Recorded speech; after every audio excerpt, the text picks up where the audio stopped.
आजकल के लइका पगला गइल बन स। उन्हनी के दिमाग काम नइखे करत।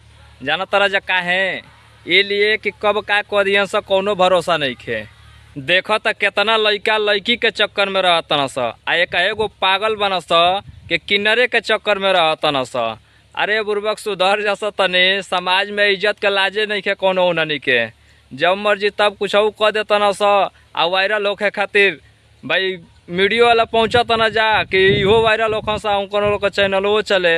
एगो पागल बन सके खाली किनारे के चक्कर में रहतन सा, शादी बियाह कुल कर लेतन सा आ बाद में चुतियापंथी खाली बात बतियावतन सा। तो एगो देखनी हम वीडियो उ मने टीका फीका लगा ले बा, कहता कि शादी कर ले बानी। अब हम कहा कही कि शादी कर ले बा कि नइखे कैले।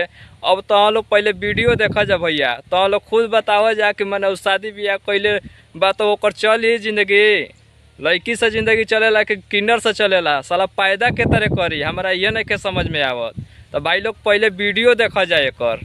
आप जो कह रहे हैं खाटी लड़का है, तो आपको कैसे पता चला ये खाटी लड़का है? मेरे साथ सोया है, स्वागत मनाया, सब कुछ किया, तो हमको पता नहीं चलेगा वो खाती मर्द है। आपके साथ सो गया तो खाटी मर्द हो तब गया? क्या, जब जो मर्द चीख निकाल दे वही खाती मर्द कहलाता है। अच्छा, चीख निकाल दिया और था। क्या, चलते हैं बात करने। वो मर्द है, मर्द मेरा मर्द है, उसको कुछ बोलिएगा मत आप। वाह क्या बात है, दुख लगता है क्या? तब क्या, प्यार गुस्सा भी करते हैं, आता हाँ, है? और क्या। और देख कि चीख निकाल देता है, क्या चीख भी निकला हुआ था? तो क्या चीख भी निकाला था और मजा भी बहुत आया था। मजा भी आया था? और क्या। अरे वाह क्या बात है महाराज, कैसे मजा होकर आ गया था? आप लड़का है वो भी देखला जना वीडियो, ये कुल चुतियावा खाली वायरल होखे खातिर काम करत न स। ई नइखन स जानत कि हम अपन जिंदगी अपने नाश करत ने।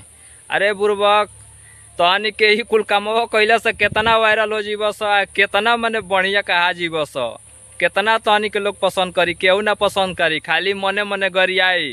तो भाई लोग हम हो कहम कि अगर तह लोग के वीडियो अगर अच्छा लागल हो, का करी, हमार हंसी खाली छूटता इन्हनी के कांड पर कि शादी बियाह करे के चाहे लड़की से तो पहुंच जाता ना किन्नर के लगे।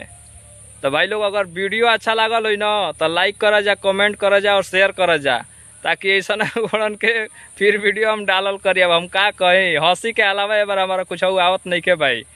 तो हमारा चैनल के सब्सक्राइब कर जा भाई।